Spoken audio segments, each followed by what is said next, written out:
Good evening, Toastmasters and guests. Good evening, Toastmasters and guests. Good evening. Yes. In these two, which one do you like? Second. Why? Energetic. Okay, that's great. I come to the next question. Why are we here today? Why are we in the Toastmasters Club? Self-development.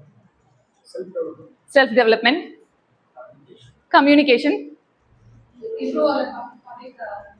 public speaking, leadership, paka. So each and everyone has their own objective: public speaking, communication, leadership. So consider. I just would like to explain this with an analogy. Consider building a house is like a completing your objective, meeting your goal. So you are building a house now with a public speaking. Each and every role is like a pathway completion. So if you are completing a humorous pathway, presentation mastery, visionary communication, each and everything is a room. You are done with your first pathway. You are done with the visionary communication. You are done with the house. Inside that, you are done with the room. Someone is stepping into the room. The walls are stern, steady roofs. Everything is paka. Someone is entering into the room. Wait. But it is not painted. There is no curtain. There is no shelves. There is no lighting. Nothing is over there. It is just a plain wall. Do you still call it as a beautiful home, beautiful house, beautiful building? No, because we need all this interior designing. Similarly, body language is a interior design for our communication. Whenever we are preparing a speech, we are planning to deliver it, we are planning to communicate with someone, we choose beautiful content, we choose beautiful words, we think of grammatical errors, we think of a pronunciation. But what if you don't do you don't show any of the body language, no facial expression, no gesture, simply good morning, how are you doing? Will that be nice? No. So, body language is a interior design for our communication. I would like to again relate it with an orchestration. In an orchestration, in a symphony, on a stage, in a dim light, imagine there is a dim light, the conductor is stepping in and he takes the banet. The violinist is getting ready and the percussionists are ready to perform. The flutists are taking a deep breath. There is no word, nothing. But still, the audience are thinking there is something wonderful is going to happen on the stage. Though there is no words. Because no words has communicated, but still their mannerism has reflected that something is wonderful is going to happen on stage. Similarly, there is no word to utter whenever you are on stage. Give a bright smile, good body language, that communicates a lot. Even before the words, your facial expression, your posture would communicate more. That is body language. So the silent symphony is happening whenever you are on stage. You are an orchestrator. So that's the title that we are going to see, the silent symphony for the day. So silent symphony is nothing but using our body languages. Today, in the Better Speaker series, today we are going to see about using body language. How effectively that we can use the body language. What if you are not doing it? Why do we need it? We simply said that body language is a interior design. We should use that. Without that would be blunt. But why? What is the use of it and how we can utilize it? There are three categories of body language. It's quite simple: facial expression, gesture, and whole body movement, which we definitely know that facial expression is needed. Whenever someone smiles, we should smile and we should have a eye contact. Without any facial expression, that would be blunt. People would not get interacted. They would not be interested. These philosophies and everything that we can get it in Google, right? So today, I would like to give you the quick example. a little girl coming back from school and running towards her father. Dad, see how I draw this picture. The dad said, very nice, good, keep it up. How would she feel? How would she feel? She would it would be discouraged, right? She would not feel interested. Instead, they have a, hey, wow, did you draw this picture? Wonderful. Let's go for an ice cream today. So obviously, this would be interesting. So whenever it's the I'm here to talk about the facial expression, body language, not only for the public speaking, not only on the stage. It is all about everywhere in each and every communication. It should reflect as part of the facial expression. So the smile doesn't just change your face, it changes the audience heart. So whenever we smile, obviously we are transferring the smile to the audience. So it doesn't change your face, it changes the audience heart. And as we said, our face often speaks before our words. So whenever you are on stage with your script while delivering a speech, make sure that whenever the script requires a smile, it requires a sadness or a surprise. Wow, you did it! Did you draw that? The particular surprise should get reflected through your facial expression and through your voice modulation. That is often required. So let me just ask you: can any one of you say sad? Can you express it in sad? Sad. Okay. Surprised. Oh, surprised. That's the Rogi's way of saying surprised. That's it. Okay. Angry. Angry. Yes.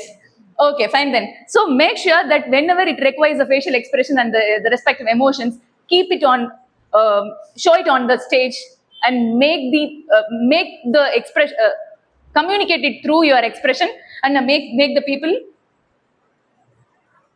aware of it. And it's all about the facial expression, the eye contact. Again, we know about it. We should have one-on-one connection. We should have an eye contact. But I have an issue. I'm not comfortable have a direct eye contact. What can I do for that? Any suggestion? I have an issue to have a direct eye contact with an audience. What can I do for that? Huh? See their forehead. Okay. Yes, it's a better tip that we can look at their forehead or the tip of their nose, or if it's a huge crowd. If I don't want to, if I don't want to look at their face and direct eye contact, let me divide it into the 4 quarters: first quarter, second quarter, third quarter, and fourth quarter. Let me randomly look at the places. I don't need to have a direct eye contact. That's a quick tip to maintain the one-on-one, because we should make the audience feel that they are we have a personal one-on-one communication. Yes, she's talking to me. To have that particular connection, we should have a direct eye contact. For that, either we can look into their forehead, tip of their nose, or otherwise let's divide it into 4 quarters and randomly we can look at the faces. Yes. And for this particular eye contact, I would like to give an example. The People's Princess. People's Princess. Princess Diana. Princess Diana, Princess of Wales. Yes. Whenever, often she got a feedback. People said that when she spoke to me, I felt like I was the only one in the room, because she maintained the eye contact with each and everyone. She just knelt down to the children to have a eye contact. Not just because he is a president or authorities or a children at hospital. Wherever it is, whomever it is, she just knelt down and maintained the eye contact. So I just wanted to highlight the People's Princess as part of eye contact. Next, gestures. Gestures. We know we should maintain the gestures, the body language should be there, every blah, blah, blah. But in this, I would like to highlight what are the 3 types of gestures: conventional, descriptive, and emotional. What is conventional? Convention is nothing but, if your script says, yes, very good, I have done that. Yes, she has done that. Whenever it's required an action, we should do that. Stop. I don't want to do that. The stop is an action gesture. That is a conventional gesture. There are three types of gestures. Three types. I'm mentioning about the three. So whenever it requires any required gestures, that is conventional gestures. That means thumbs up, applause, namaste, and waving. Hi. Whenever you look at some new friend at airport, hi, waving your hand. So whatever is required for the script. And descriptive, whenever you are describing something, that there was a 20 feet high building. Oh, there was no lift working. So there you just need to mention it. The tiny seed I just buried now became a giant tree.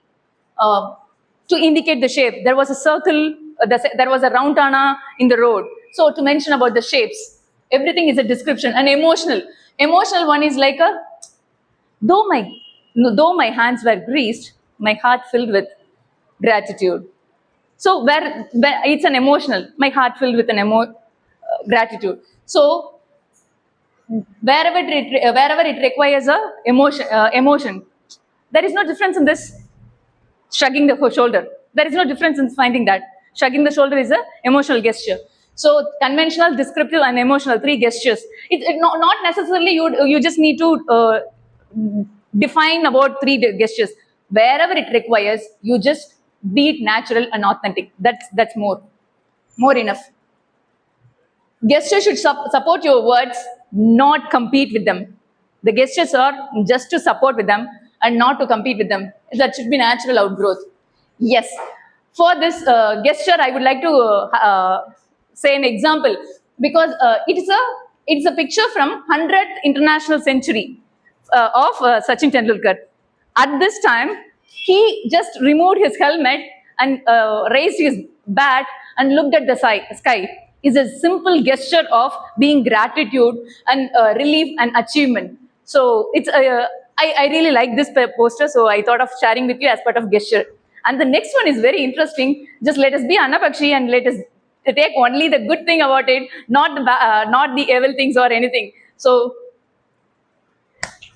yes, it is a good example as part of the gesture. The gesture should support the words. The gesture supported the words. It's not about the political influence, but I'm just talking about how the gesture supported the word, and also the vocal variety that I would like to highlight here. Because till then he was in a normal mode. All of a sudden his tonality and the vocal variety has changed. That's because of the gesture, vocal variety, and his body language has become trend over the internet. People like just because of the gesture. And I really like him because of he has completed the full course of public speaking. Wherever is required, he uses all his gestures and vocal variety. Okay, gestures. So effective body language doesn't mean anything dramatic. It just needs to be authentic. Best example is A.R. Rahman. A.R. Rahman is soft-spoken. He would not be dramatic and exaggerating the gestures. But still, his personality, his expression matches his personality. People accept him. So always it's required to be authentic rather than over-dramatic and exaggerated on the floor. The whole body movement.